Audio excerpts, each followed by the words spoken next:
Assalamualaikum warahmatullahi wabarakatuh. Kami dari kelompok patofisiologi kanker penis yang beranggotakan Novia Elentina, Novita Sari, Nur Aini Rokidah, Nur Alifia Khairunisa akan menjelaskan tentang patofisiologi kanker penis.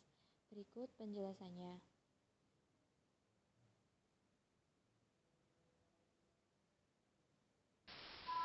Definisi kanker. Kanker adalah kelompok penyakit yang ditandai oleh pertumbuhan dan penyebaran sel abnormal yang tidak terkendali.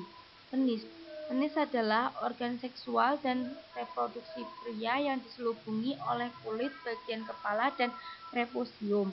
Penis berbentuk bulat, memanjang, dan memiliki ujung berbentuk seperti kerucut yang dipenuhi serabut saraf sehingga akan membuat penis menjadi sangat peka dan sensitif. Pengertian karsinoma penis. Karsinoma penis adalah penyakit keganasan yang berasal dari epitel jaringan penis.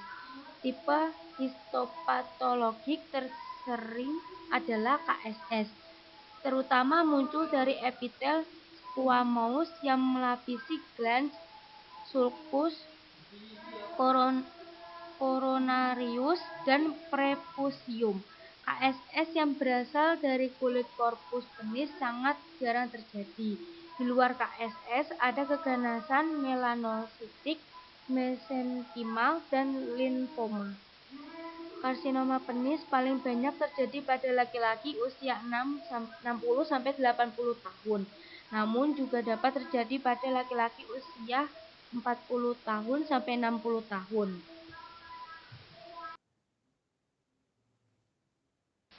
2. Etiologi karsinoma penis. Pertama, phimosis atau phimosis adalah kondisi di mana kulup penis terlalu ketat dan tidak dapat ditarik ke belakang kepala penis. 2. Skegma adalah kombinasi antara kelenjar minyak, sebaceus, dan sel kulit mati yang terkumpul di bawah kulup penis. 3.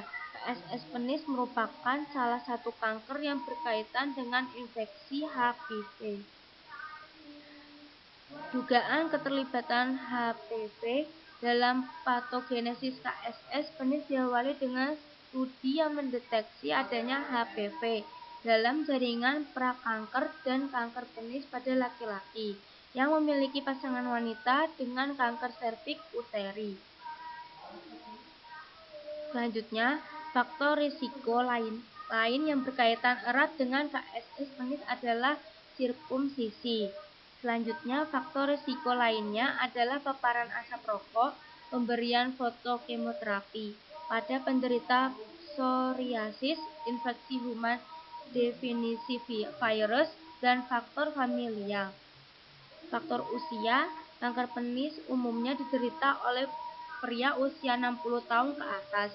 Bahan kimia karsinogenik yang masuk ke dalam tubuh pada perokok dapat menyebabkan kerusakan DNA pada sel-sel dalam penis.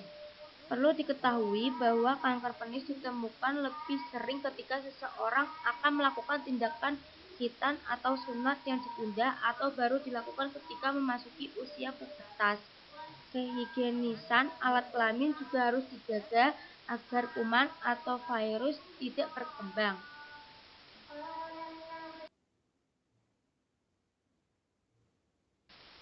Patologi karsinoma penis stadium awal berupa bentuk tumor pariere, lesi datar, atau lesi ulceratif.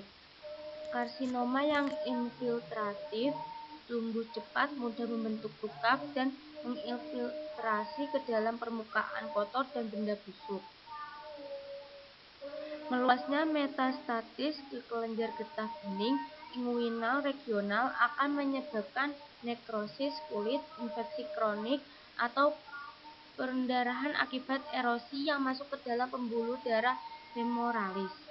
Fascia berfungsi sebagai barrier, penghambat dalam penyebaran sel-sel kanker penis. 3. Diagnosis KSS penis. Gejala klinis. Gejala klinis KSS penis sangat bervariasi, terdiri dari gejala lokal pada penis, gejala metastatis, dan gejala sistemik. Gejala lokal pada penis dapat berupa indurasi ringan atau adanya tonjolan kecil, papula, pustula, kutil, hingga lesi eksofisik yang besar. Erosi pada prepusium dapat menimbulkan bau tak sedap dan mengeluarkan sekret dengan maupun tanpa bercampur darah. Keluhan nyeri jarang terjadi. Pada sebagian kasus, lesi pada penis juga disertai pembesaran KGP inguinal. Selain pembesaran, area inguinal dapat menunjukkan gejala ulserasi, supurasi, dan pendarahan. Gejala sistemik yang umum diderita pasien KSS penis meliputi badan lemah, penurunan berat badan, cepat lelah, dan malaise akibat inflamasi kronik. Selain itu, dapat juga terjadi hilangnya darah secara signifikan dari lesi penis dan atau inguinal. Pemeriksaan fisik pada lesi meliputi evaluasi tentang ukuran, lokasi, fiksasi, dan keterlibatan korpus. Dasar penis dan skrotum harus diinfeksi untuk menyingkirkan kemungkinan infiltrasi lesi ke area ini. Pemeriksaan rektum dan bimanual diperlukan untuk mengevaluasi keterlibatan organ perineal dan menilai adanya massa pada penis. Pemeriksaan area inguinal bilateral juga pemeriksaan yang mutlak dilakukan untuk memperkirakan kemungkinan metastasis.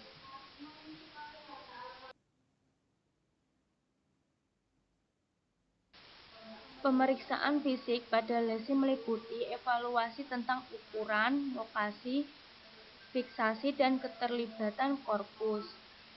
Dasar penis dan skrotum harus diinfeksi untuk menyingkirkan kemungkinan infiltrasi lesi ke area ini. Pemeriksaan rektum dan bimanual diperlukan untuk mengevaluasi keterlibatan organ perineal dan menilai adanya massa pada penis. Pemeriksaan area inguinal bilateral juga pemeriksaan yang mutlak dilakukan untuk memperkirakan kemungkinan metastasis. 2. Pemeriksaan hispatologi. Pemeriksaan hispatologi pada KSS penis tidak hanya terbatas pada konfirmasi keganasan, melainkan harus dilengkapi dengan penilaian tipe dan subtipe histologik, grade, stadium T dan N, dan beberapa parameter patologik lain karena dijadikan dasar menentukan pilihan terapi. 3. Pemeriksaan radiologik. Pemeriksaan radiologik diperlukan untuk menentukan stadium sebelum terapi. Penentuan stadium T dilakukan dengan USG. Massa tumor tampak sebagai lesi hipoekoik dengan USG. Pemeriksaan USG tumor primer kurang akurat untuk membedakan jaringan ikat subepitel dengan korpus spongiosum, tapi sangat jelas memberikan petunjuk apakah tumor sudah memasuki corpora cavernosa dengan sensitivitas 100% jika hasil pemeriksaan USG meragukan. Stadium T ditentukan dengan magnetic resonance imaging atau MRI. Selanjutnya pemeriksaan laboratorium, anemia dan leukositosis. Pemeriksaan patologi dan biopsi pada lesi primer, sedangkan pemeriksaan pencitraan untuk menentukan penyebaran tumor ke orang lain. Jenis biopsi yang digunakan dapat berupa biopsi insisional, biopsi eksisi, dan FNAB.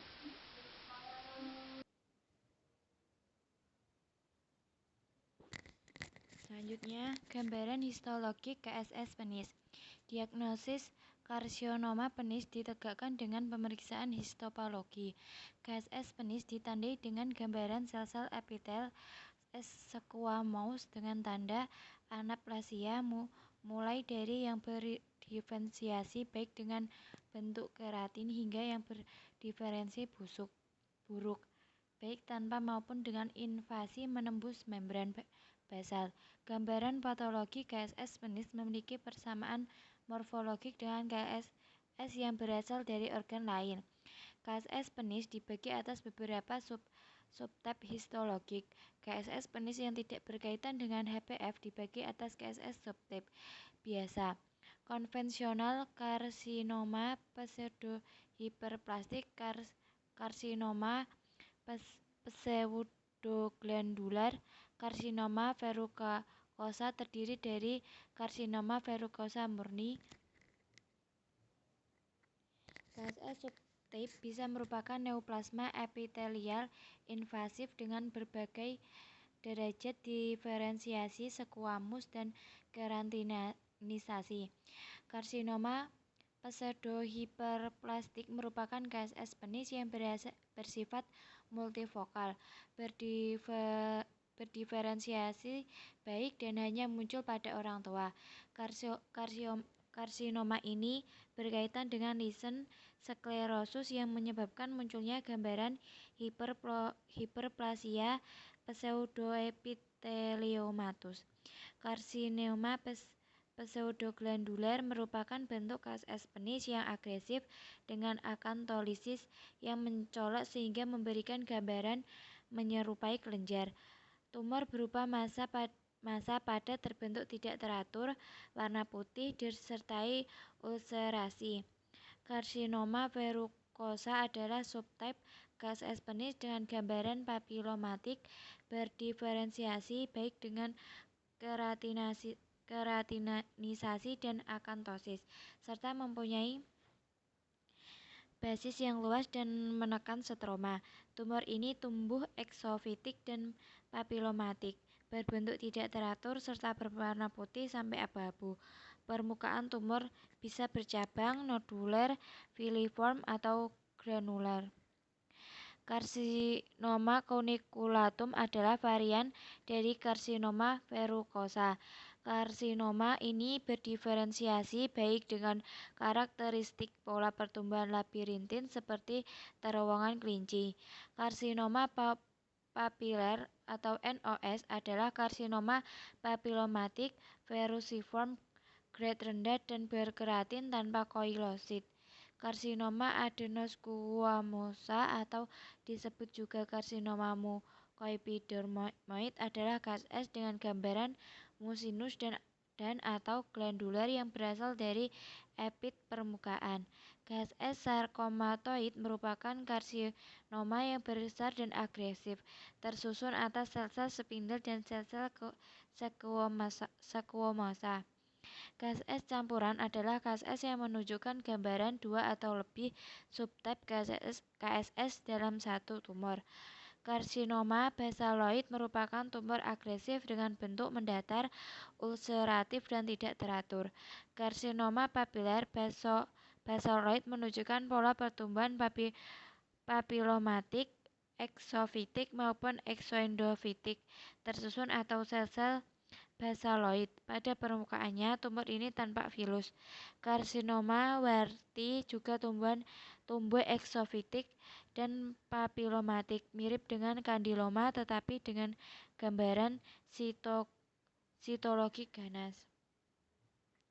Karsinoma Warti juga tumbuh eksofitik dan papilomatik, mirip dengan kandiloma tetapi dengan gambaran sitologi ganas. Karsinoma tip basaloid gambar 2.4c adalah tumor campuran Warti dan basaloid dengan makroskopis bifasik yaitu papila eksofitik abu putih pada permukaan, massa solid abu putih yang menginvasi jaringan erektil. Karsinoma sel jernih adalah varian KSS yang agresif berasal dari jaringan mukosa penis tersusun atas sel-sel jernih. Limfoepithelioma like karsinoma merupakan KSS berdiferensiasi buruk dengan gambaran menyerupai limfoepithelioma pada nasofaring. Klasifikasi dan patologi menurut TNM tumor nodus metastase berdasarkan lokasi tumor primer. TX atau tumor tidak dapat dikaji. TO tumor tidak jelas. TIS ada CIS atau karsinoma in situ. TA ada karsinoma verrucosa yang tidak invasif.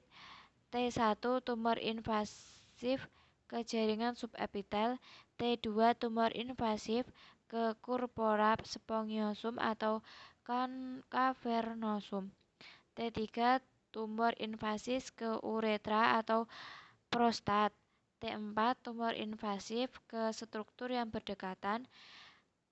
Selanjutnya kelenjar limfa regional.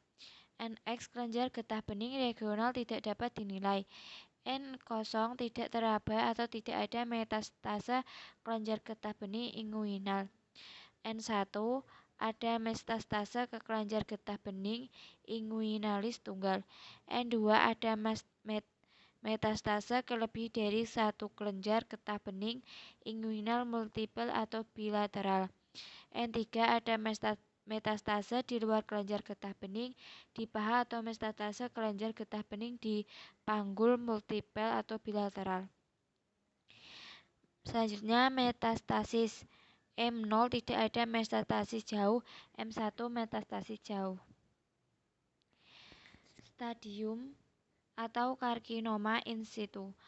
Pada stadium 0, sel yang abnormal atau pertumbuhan yang terlihat seperti kutil ditemukan pada permukaan kulit penis. Stadium 1, pada stadium 1, kanker telah membentuk dan menyebar ke jaringan ikat di bawah kulit penis. Kanker belum menyebar ke pembuluh getah bening atau pembuluh darah. Stadium 2, pada stadium 2, kanker telah menyebar ke jaringan ikat di bawah kulit penis. Kanker juga telah menyebar ke pembuluh getah bening atau pembuluh darah. Stadium 3 dibagi menjadi tahap ILA bab 3A dan 3B. Pada tahap 3A, kanker telah menyebar ke satu kelenjar getah bening di selangkangannya. Kanker juga telah menyebar ke jaringan ikat di bawah kulit penis. Kanker mungkin juga telah menyebar ke pembuluh getah bening atau pembuluh darah. Pada tahap 3B, kanker telah menyebar ke lebih dari satu kelenjar getah bening di salah satu sisi selangkangan atau kelenjar getah bening pada kedua sisi pangkal paha. Kanker juga menyebar ke jaringan ikat di bawah kulit penis. Stadium 4, pada stadium 4, kanker telah menyebar ke jaringan dekat penis seperti prostat dan mungkin telah menyebar ke kelenjar getah bening di paha atau panggul, atau pada satu atau lebih kelenjar getah bening di panggul, atau kanker telah metastasis. Jenis-jenis kanker penis. A. Kanker sel squamous. Jenis ini merupakan jenis yang paling umum dari kanker penis. Kanker sel squamous dapat berkembang di bagian mana saja pada penis. Yang paling umum yaitu pada glans penis atau kepala penis dan kulup pada pria yang tidak sirkumsisi. B. Adenokarsinoma. Tipe ini bermula pada sel-sel kelenjar penghasil keringat di kulit penis. Tipe ini lebih jarang dibandingkan kanker sel squamous. C. Melanoma. Melanoma ini berkembang dari sel-sel pada kulit yang memberikan warnanya. Melanoma biasanya berkembang pada area tubuh yang terpapar sinar matahari, namun beberapa berkembang pada tempat-tempat yang tidak langsung terpapar sinar matahari. Kanker sel basal penis. Kanker ini berkembang dari sel-sel basal ditemukan pada lapisan kulit terdalam. Area yang terpapar sinar matahari merupakan tempat berkembangnya. Tipe ini perkembangannya sangat lambat dan sangat jarang menyebar ke bagian tubuh lain. Sarkoma bermula pada jaringan ikat tubuh yaitu seperti tulang, lemak, otot, dan tulang rawan. Jenis sarkoma sangat jarang ditemukan, berkembang dengan cepat.